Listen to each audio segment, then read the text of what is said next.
Assalamualaikum warahmatullahi wabarakatuh.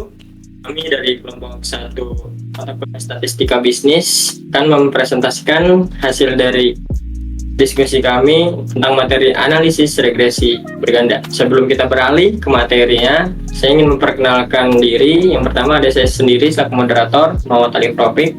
Selanjutnya, Aku Ahmad Ferul Kodri. Aku Yahya Dutta Maulana. Saya Penaka Pratama.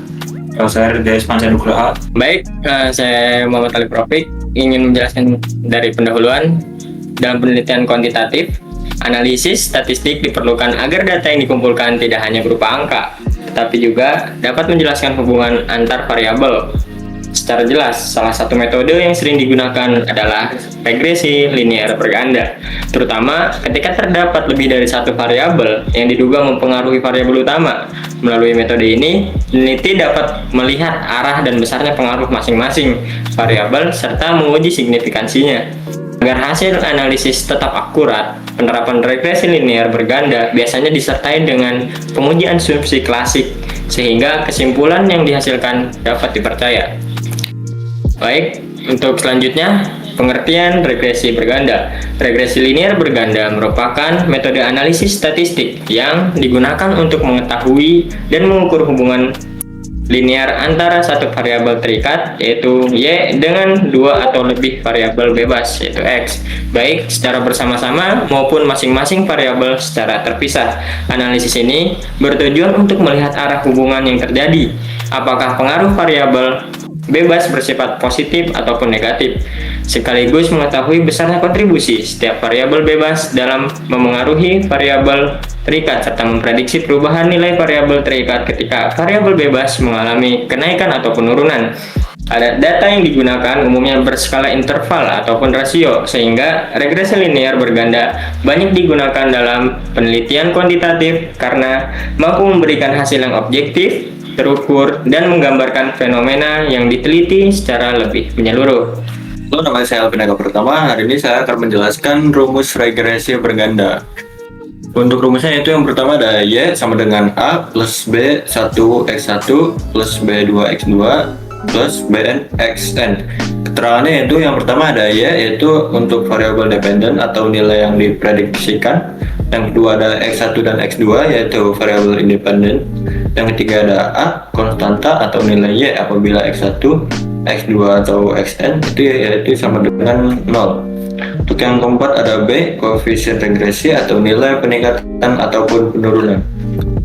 Untuk selanjutnya yaitu ada syarat dan ketentuan regresi berganda. Regresi linear berganda digunakan untuk menganalisis pengaruh dua atau lebih variabel bebas terhadap satu variabel terikat dengan data kuantitatif, dengan syarat terdapat hubungan linear antar variabel dan model sesuai dengan tujuan penelitian, serta memenuhi asumsi klasik seperti normalitas residual, tidak adanya multikolinearitas, heteroskedastisitas, dan autokorelasi agar hasil estimasi dan pengujian statistik yang diperoleh valid dan dapat diinterpretasikan secara tepat. Selanjutnya kita beralih ke manfaat regresi berganda. Yang pertama ada mengidentifikasi faktor penyebab secara simultan. Yaitu regresi berganda membantu kita mengetahui variabel independen mana yang berpengaruh signifikan terhadap variabel terkait sekaligus mengontrol variabel lainnya. Ini berguna saat banyak faktor potensial mempengaruhi suatu hasil. Yang kedua, prediksi nilai variabel dependen, yaitu regresi berganda dapat dilakukan untuk memprediksi nilai variabel dependen berdasarkan kombinasi nilai variabel bebas. Misalnya, memprediksi penjualan berdasarkan harga, promosi, dan lokasi. Dan yang terakhir ada menilai kekuatan hubungan variabel, yaitu memberikan koefisien yang menunjukkan berapa besar pengaruh masing-masing variabel bebas terhadap variabel terikat. Ya, untuk selanjutnya, sebelumnya saya Des Pancanugraha. Tahapan analisis regresi berganda. Yang pertama yaitu menentukan tujuan analisis, apakah mengetahui pengaruh variabel X terhadap Y atau untuk memprediksi nilai Y. Yang kedua, menentukan variabel bebas atau X dan variabel terikat. Untuk yang ketiga, memplot data X dan Y untuk melihat pola hubungan. Pola mendekati garis lurus menunjukkan hubungan linear. Untuk yang keempat, menyusun model regresi, baik regresi linear sederhana atau 1x maupun berganda atau lebih dari 1x. Yang kelima, menentukan nilai konstanta dan koefisien regresi sebagai dasar pembentukan model. Untuk yang keenam, menguji pengaruh masing-masing variabel X terhadap Y secara individu. Yang ketujuh, menguji pengaruh seluruh variabel X terhadap Y secara bersama-sama. Yang kedelapan, menggunakan persamaan regresi untuk memprediksi nilai Y berdasarkan nilai X. Dan yang terakhir, memastikan model regresi memenuhi asumsi normalitas, multikolinearitas, heteroskedastisitas, dan autokorelasi.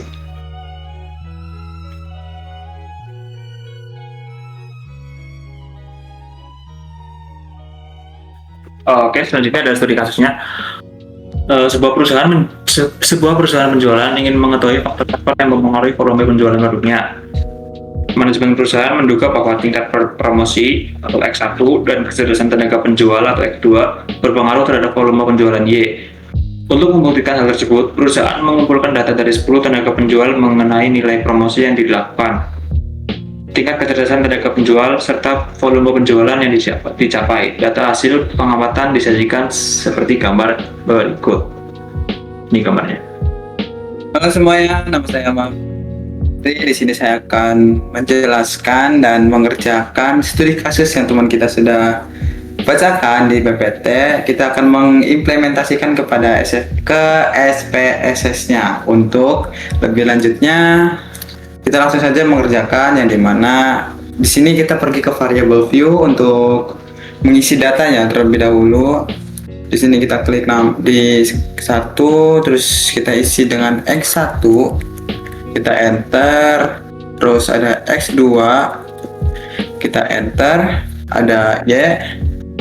Nah, di sini desimalnya kita gantikan 0. Kita gantikan 0 dan label ini adalah nama yang nama dari X1, X2 dan Y ini. Kita beri nama di alamat. Kita langsung ke label ini buat penamaan dari X1, X2, XY ini, yang dimana label X1 itu namanya adalah promosi. Kita tulis promosi, dan di X2 kita ada namanya kecerdasan, dan Y-nya itu adalah namanya volume penjualan.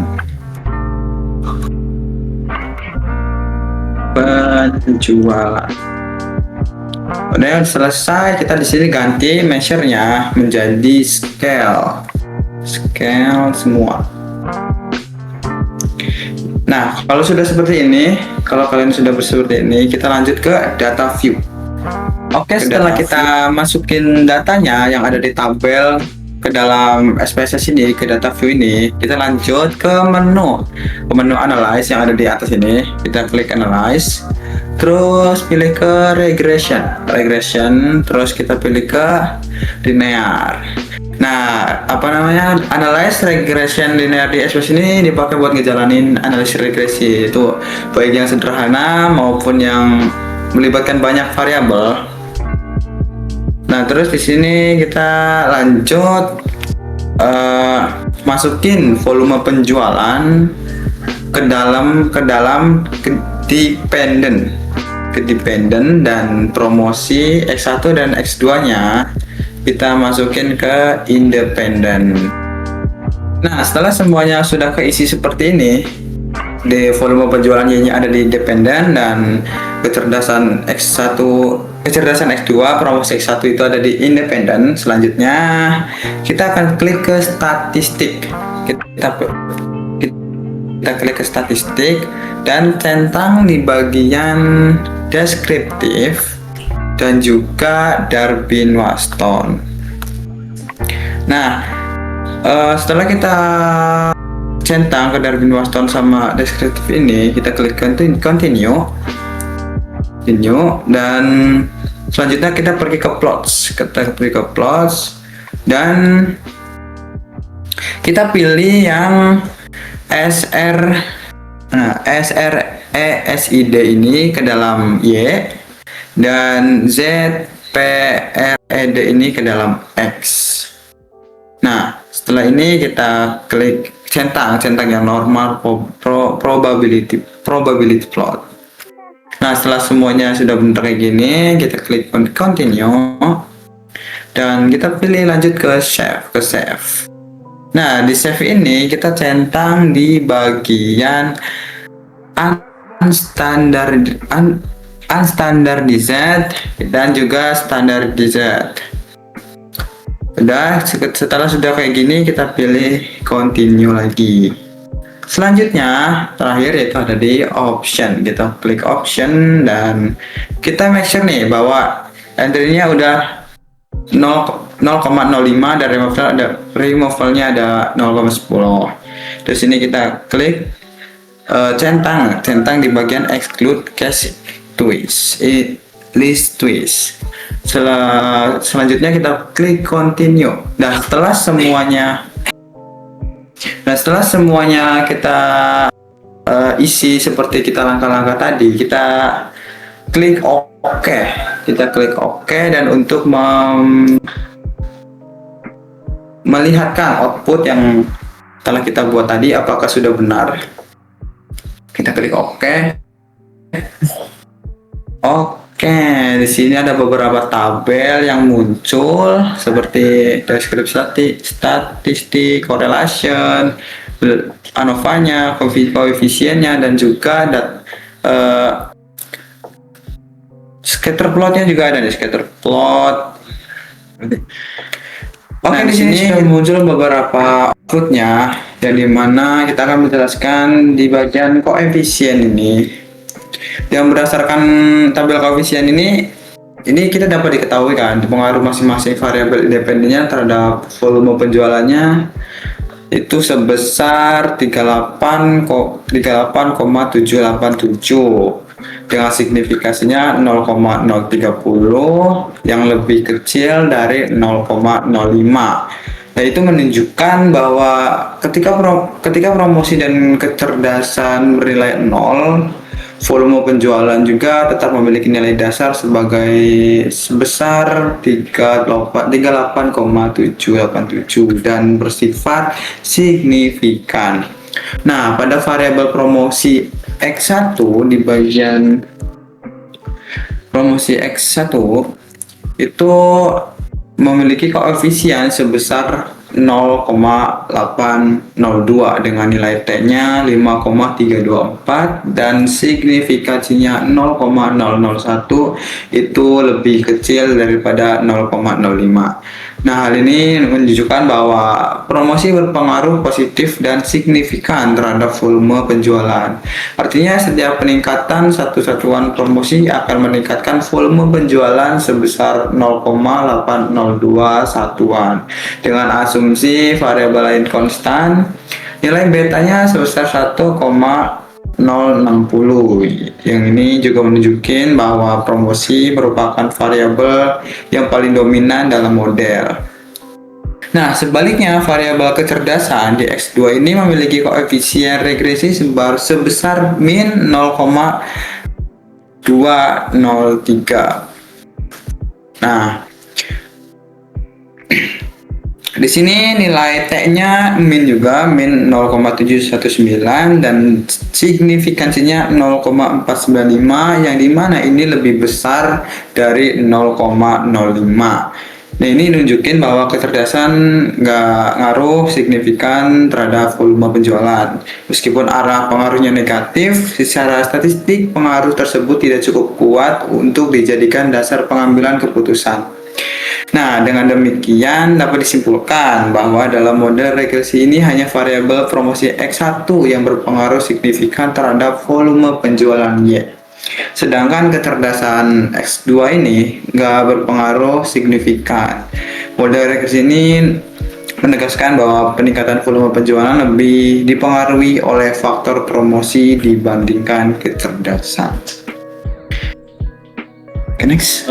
Baik, untuk selanjutnya di sini yaitu kita ingin membahas mengenai tabel ANOVA. Tujuan utamanya adalah untuk melihat apakah variabel independen yaitu promosi sebagai X1 dan kecerdasan sebagai X2 secara bersama-sama berpengaruh terhadap variabel dependen yaitu volume penjualan. Berdasarkan tabel ini, dapat kita lihat bahwa nilai sum of square regression sebesar 362,401, sementara residual sebesar 40,099. Ini menunjukkan bahwa sebagian besar variasi volume penjualan mampu dijelaskan oleh variabel promosi dan kecerdasan. Dalam model regresi yang digunakan, nilai mean square regression sebesar 181,200 dan mean square residual sebesar 5,728 menghasilkan nilai F hitung sebesar 31,632. Selanjutnya, jika kita perhatikan nilai signifikansi atau sig sebesar 0,001 yang nilainya jauh lebih kecil dari tingkat signifikansi yaitu 0,005, artinya secara statistik dapat disimpulkan bahwa model regresi ini signifikan sehingga variabel promosi dan kecerdasan secara simultan atau bersama-sama berpengaruh signifikan terhadap volume penjualan. Dengan demikian, model regresi linear berganda yang digunakan sudah layak dan dapat digunakan untuk analisis lebih lanjut. Dan kesimpulannya untuk ANOVA ini, berdasarkan hasil uji ANOVA ini, dapat disimpulkan bahwa variabel promosi sebagai X1 dan kecerdasan sebagai X2 secara simultan berpengaruh signifikan terhadap volume penjualan yaitu Y. Hal ini dibuktikan dengan nilai F hitung sebesar 31,632 dan nilai signifikansinya itu kurang dari 0,05 sehingga model regresi yang digunakan layak dan dapat digunakan untuk analisis lebih lanjut. Ya, selanjutnya kita beralih ke tabel di model summary ya. Pertama, tabel pada model summary ini digunakan untuk mengetahui apakah model regresi yang dibuat layak, kuat, dan akurat atau tidak. Untuk menjelaskan volume penjualan. Selanjutnya kita akan lanjut ke nilai R. Nilai R sebesar 0,949 menunjukkan bahwa hubungan antara variabel independen, promosi dan kecerdasan dengan variabel dependen atau volume penjualan sangat kuat karena nilainya mendekati 1. Artinya perubahan pada promosi dan kecerdasan sangat berkaitan dengan perubahan volume penjualan. Selanjutnya ada nilai R square atau R2 sebesar 0,900. Berarti bahwa 90% variasi volume penjualan dapat dijelaskan oleh variabel promosi dan kecerdasan secara kebersama-sama. Aduh, anjing. Mual tuh.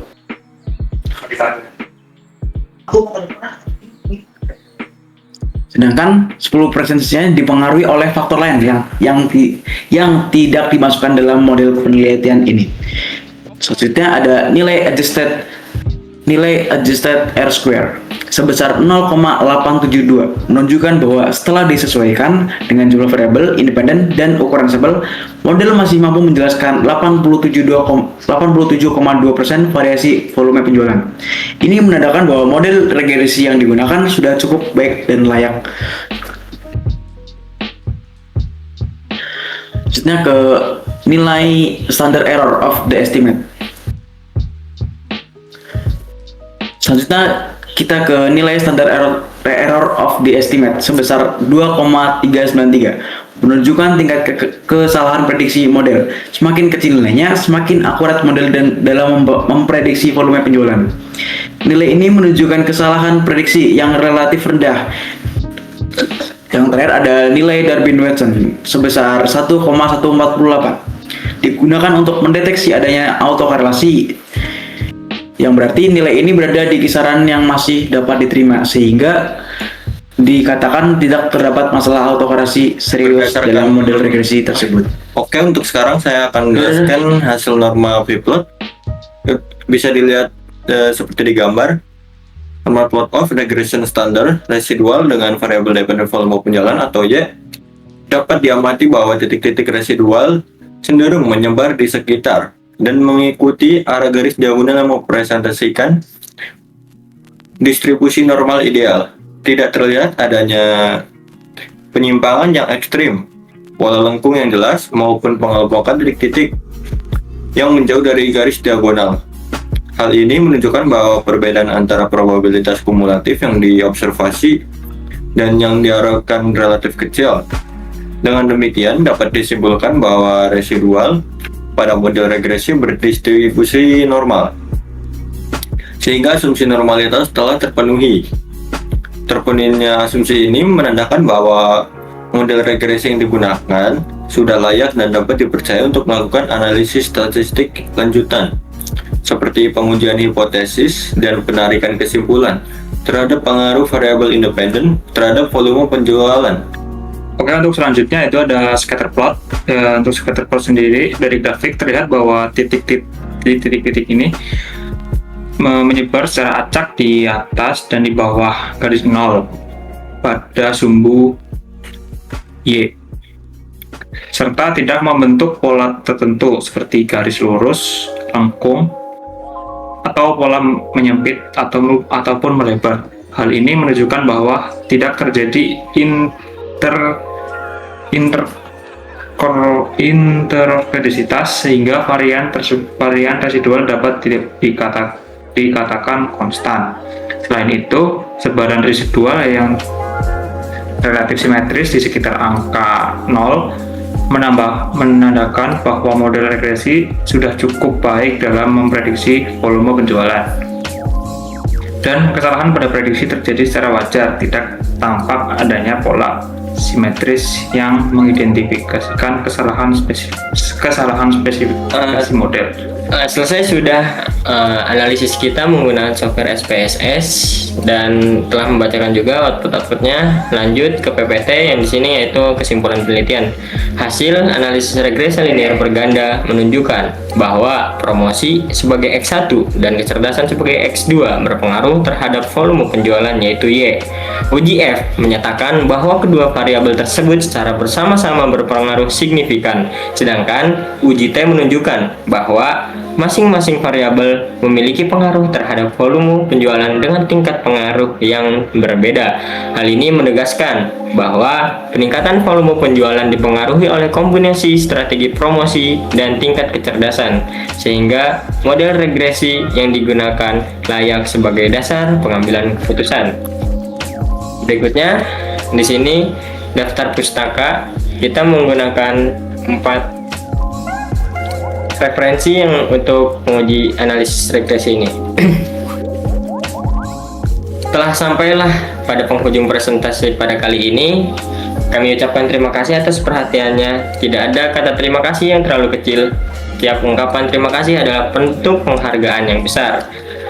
Cukup sekian dari kami. Kurang lebihnya mohon maaf. Jika salah kata mohon dimaafkan. Assalamualaikum warahmatullahi wabarakatuh.